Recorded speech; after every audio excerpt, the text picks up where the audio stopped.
ঘরে যদি 2 টুকরো মাছ থাকে ঝটপট মুখরোচক রেসিপি খুব সহজে বাড়িতে বানিয়ে নিন। চা বা কফির সঙ্গে এরকম রেসিপি থাকলে তো একেবারে জমে যাবে। আর এই যে ভিতরটা দেখছেন তো কত সুন্দর হয়েছে আর কত লোভনীয়। আর এইভাবে যদি কাউকে রেসিপি বানিয়ে দেন তো সবাই আপনার প্রশংসা করবে, আর ছোট থেকে বড় তো সবাই খুব মজা করে খাবে।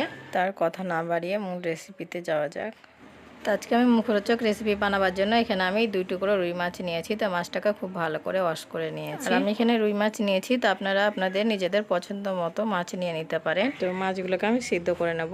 তো এখানে আমি একটা কড়াই নিয়েছি, তো মাছের টুকরোগুলো আমি কড়াইয়ে নিয়ে নেব। মাছের টুকরোগুলো আমি কড়াইয়ে নিয়ে নিয়েছি। তো এখানে আমি 1 চিমটে লবণ আর 1 চিমটে হলুদ দিয়ে নেব। তো এখানে আমি অল্প পানি দিয়ে মাছগুলোকে আমি খুব ভালো করে সিদ্ধ করে নেব। এই যে পানি দিয়ে নিয়েছি, তো হালকা মাছগুলো আমি নেড়ে নেব, দিয়ে ঢাকা দিয়ে খুব ভালো করে মাছগুলোকে আমি সিদ্ধ করে নেব। তো মাছগুলো প্রায় আমি 3 মিনিট সিদ্ধ করে নিয়েছি। তো উল্টে নেব। তো মাছটা আমি উল্টে নিয়েছি, তো ঢাকা দিয়ে আরও 3 মিনিট সিদ্ধ করে নেব। তো এই যে আমি মাছগুলো আরও 3 মিনিট সিদ্ধ করে নিয়েছি। তো মাছটা আমার পুরোপুরি সিদ্ধ হয়ে গেছে। মাছগুলো আমি একটা প্লেটে তুলে নেব। মাছগুলোকে আমি প্লেটে তুলে নিয়েছি। তো মাছগুলো আমি হালকা ঠান্ডা করে নেব। তো মাছের টুকরো দুটো ঠান্ডা হয়ে গেছে। তো মাছের কাঁটাগুলো আমি বেছে বাদ দিয়ে দেবো। আমার চ্যানেলে নতুন বন্ধু হলে প্লিজ আমার চ্যানেলটাকে সাবস্ক্রাইব করবেন, লাইক করবেন, কমেন্ট করবেন, কেননা আপনাদের একটা লাইক কমেন্টই আমাকে ভিডিও করতে মোটিভেট করবে। তো কাঁটাগুলোকে আমি বেছে বাদ দিয়ে দিয়েছি, আর এই চামটাকেও আমি বাদ দিয়ে দেবো।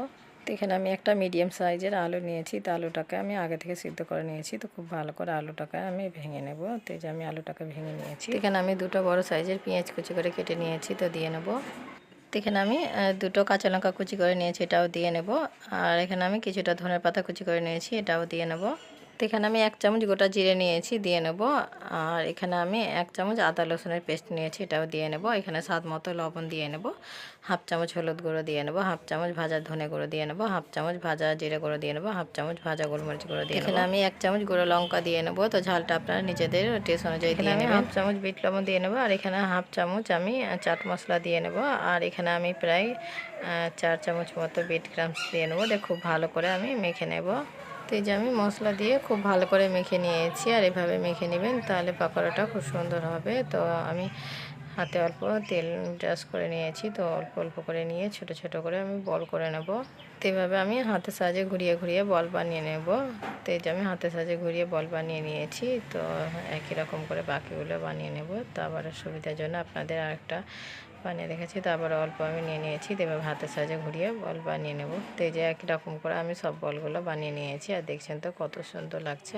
আর দেখলেন তো 2 টুকরো মাছ দিয়ে কতগুলো বলগুলো বানানো করার জন্য এখানে আমি একটা ডিম নিয়েছি। তো ডিমটাকে ভেঙে নেব। তো এই যে আমি ডিমটাকে ভেঙে নিয়েছি। তো ডিমটাকে আমি খুব ভালো করে ফেটিয়ে নেব। ডিমটাকে আমি খুব ভালো করে ফেটিয়ে নিয়েছি। এখানে আমি কিছুটা ব্রেড ক্রাম্বস নিয়েছি। তো একটা করে বলগুলো চুবিয়ে নেব। তো এই যে আমি চুবিয়ে নিয়েছি, দিয়ে আমি ব্রেড ক্রাম্বসে কোট করে নেব। আর এভাবে কোট করে নেবেন, তাহলে অনেকটা ক্রিস্পি হবে। তো এই যে আমি পোট করে নিয়েছি, আর দেখছেন তো কত সুন্দর হয়েছে।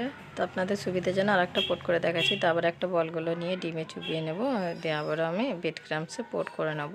তো এই যে আমি আবারও পোট করে নিয়েছি। তো একই রকম করে বাকিগুলো আমি পোট করে নিয়েছি। আর দেখছেন তো কত সুন্দর হয়েছে। তো এইভাবে বানিয়ে আপনারা 4 থেকে 5 দিন ফ্রিজে স্টোর করে রাখতে পারেন। তো আমি ভেজে নেব। পকোড়াগুলো ভাজার জন্য আমি আগে থেকে তেল বসিয়ে দিয়েছি। তেলটা আমার গরম হয়ে গেছে। তো একটা একটা করে বলগুলো বানিয়ে রেখেছিলাম, তো দিয়ে নেব।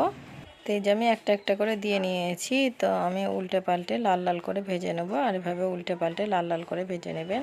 তো এই যে পকোড়াগুলো উল্টে পাল্টে লাল লাল করে ভেজে নিয়েছি। তো পকোড়াগুলো আমি তুলে নেব। তো এই যে আমি পকোড়াগুলো তুলে নেব। আর দেখছেন তো পকোড়াটা কত সুন্দর হয়েছে আর কত সহজে বানানো গেল। তো একই রকম করে সব পকোড়াগুলো আমি তুলে নেব। তো একই রকম করে সব পকোড়াগুলো আমি ভেজে নিয়েছি, আর একটা প্লেটে তুলে নিয়েছি। আর দেখছেন তো পকোড়াগুলো কত সুন্দর হয়েছে। তো এই যে পকোড়াগুলো আপনাদের আমি একটা ভেঙে দেখাচ্ছি। দেখছেন তো ভিতরটা কত সুন্দর হয়েছে আর কত লোভনীয়। ঘরে যদি 2 টুকরো মাছ থাকে তো ঝটপট এইভাবে অতিথির জন্য পকোড়া বানিয়ে নেবেন। তো আমার এই পকোড়া রেসিপিটা যদি ভালো লাগে